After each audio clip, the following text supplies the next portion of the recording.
Sidang lanjutan kasus kematian Prada Luki dengan terdakwa Letu Ahmad Faisal kembali digelar di Pengadilan Militer Kupang. Saksi yang dihadirkan mengungkapkan Prada Luki sempat berkali-kali meminta ampun saat dianiaya seniornya. Anggota Provos Pratu Petrus Kanisius Wae dihadirkan sebagai saksi untuk menjelaskan peristiwa penganiayaan terhadap Prada Luki. Pratu Petrus menyebut salah satu terdakwa Pratu Abner Yeterson memukul Prada Luki dengan selang. Saksi juga melihat terdakwa Letu Ahmad Faisal tidak menghentikan tindak kekerasan pada Prada Luki. Pratu Petrus juga mengungkap Prada Luki sempat berkali-kali meminta ampun namun seniornya tidak menghentikan tindak kekerasan. Benar tadi mencambuk pakai selang. Siap. Ada terdakwa. Melarang nggak terdakwa? Siap, izin tidak? Tidak, diam saja. Siap. Kalau menurut saksi, seorang Letnan 1 dengan jabatan Danki Siap. memerintahkan Pratu untuk berbuat itu bisa nggak mencegah? Siap, izin kalau diperintahkan bisa. Bisa kan? Siap. Kalau ada orang teriak atau orang dipukul di situ, dengar nggak suara pukul? Mohon izin kami dengar. Dengar. Siap. Jadi di antara 4 orang tadi ini yang datang, ada nggak yang suara mukul-mukul, suara pukulan? Izin kami mendengar suara teriak. Hanya kami tidak melihat siapa yang pukul. Ya, teriak itu karena dipukul. Siap. Apa teriakannya? Izin bilang ampun. Ampun. Siap. Itu suara siapa yang saksi? Terdakwa kasus kematian Prada Luki, Letu Ahmad Faisal, menyangkal keterangan saksi dalam sidang pembuktian di Pengadilan Militer Kupang hari ini. Terdakwa menyebut ada 3 ketidaksesuaian pada keterangan saksi. Salah satunya mengenai perintah yang diberikan pada saksi usai memimpin apel malam pada 28 Juli. Saksi yang merupakan anggota Provos mengaku hanya diminta mengantar korban ke ruang staf Intel.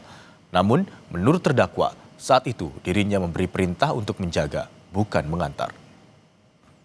Memerintahkan untuk para Provos itu bukan hanya untuk mengantar, tetapi melainkan untuk menjaga almarhum di ruangan staf Intel. Maksudnya yang gimana? Itu keterangan terdakwa sendiri, karena saksi nggak ada bilang gitu tadi. Siap tadi menyampaikan hanya mengantar.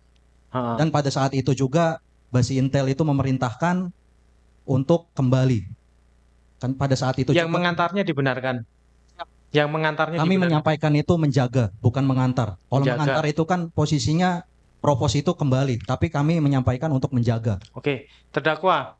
Tadi ulangi, saksi. Tadi terdakwa menyangkal bahwa perintahnya itu bukan hanya sekedar mengantar, tapi juga menjaga. Atas sangkalan terdakwa, saksi tetap ada keterangannya atau membenarkan? Mohon izin tetap pada Tetap ada keterangan. keterangannya. Siap. Pengadilan Militer 315 Kupang kembali menggelar sidang lanjutan kasus dugaan penganiayaan yang menewaskan Prada Luki Namo. Agenda sidang hari ini adalah pemeriksaan saksi. Agenda sidang lanjutan hari ini menghadirkan total 17 terdakwa, termasuk Sertu Thomas Desambruawi dan 16 anggota TNI Angkatan Darat lainnya.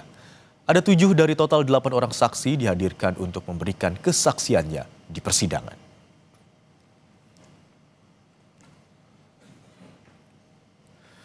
Untuk informasi terkini kita segera tanyakan langsung kepada jurnalis Kompas TV. Ada Citos Natun dari Kupang, Nusa Tenggara Timur.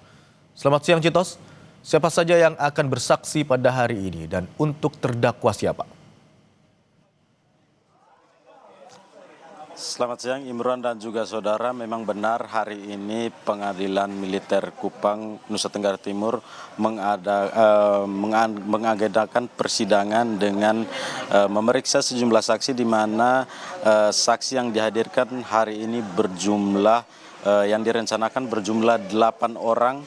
Karena sebelumnya para saksi ini berhalangan hadir untuk memberikan keterangan pada sidang pada pekan lalu. Dan pada hari ini memang ada 17 terdakwa yang dihadirkan di persidangan, yakni Sertu Thomas Awi dan kawan-kawan, di mana mereka ini yang terlibat dalam penganiayaan Prada Luki pada bulan Juli 2025 lalu. Dan tadi yang menarik juga untuk disaksikan dalam persidangan di ruang sidang utama Pengadilan Militer maksud kami, dua dokter yang merawat Pradaluki jelang kematian Pradaluki di Rumah Sakit Airamo Kabupaten Nagekeo, Nusa Tenggara Timur. Dan berdasarkan kesaksian dari salah satu dokter, yakni Dokter Kandida, yang merawat Luki pada saat pertama kali masuk ke Rumah Sakit Airamo, mengatakan bahwa memang saat dibawa ke rumah sakit, Pradaluki mengeluh bahwa pusing dan juga lemas, serta diberitahu bahwa menderita kekurangan HB begitu. Dan saat diperiksa, dokter mendapati memang bahwa Pradaluki menderita kekurangan HB, di mana HB-nya hanya 7,2, dan pada saat pemeriksaan lebih lanjut ditemukan adanya trauma benda tumpul di dada dan juga di perut dari Pradaluki. Kemudian tindakan medis selanjutnya yang dilakukan adalah melakukan ronsen terhadap Pradaluki dan juga pemeriksaan darah begitu, dan ditemukan memang bahwa ada lebam pada perut dan juga dada Pradaluki, sehingga memang dia harus diopname dan diberi infus. Kemudian dia diarahkan ke ruang perawatan, dan dalam rentang waktu 2 hari itu Pradaluki dilaporkan mengalami perburukan keadaan kesehatan, karena memang dalam rentang waktu 2 hari ini Pradaluki menderita komplikasi yang disebut oleh dokter tadi, dokter gede, dokter spesialis bedah pada Rumah Sakit Airamo, bahwa perburukan kesehatan itu terjadi akibat infeksi luka yang dialami oleh Pradaluki dan juga kekurangan saturasi oksigen begitu, serta juga adanya infeksi pada saluran pencernaan yang ada di perut. Bahkan dokter tadi menyebut bahwa Pradaluki mengalami kegagalan ginjal begitu.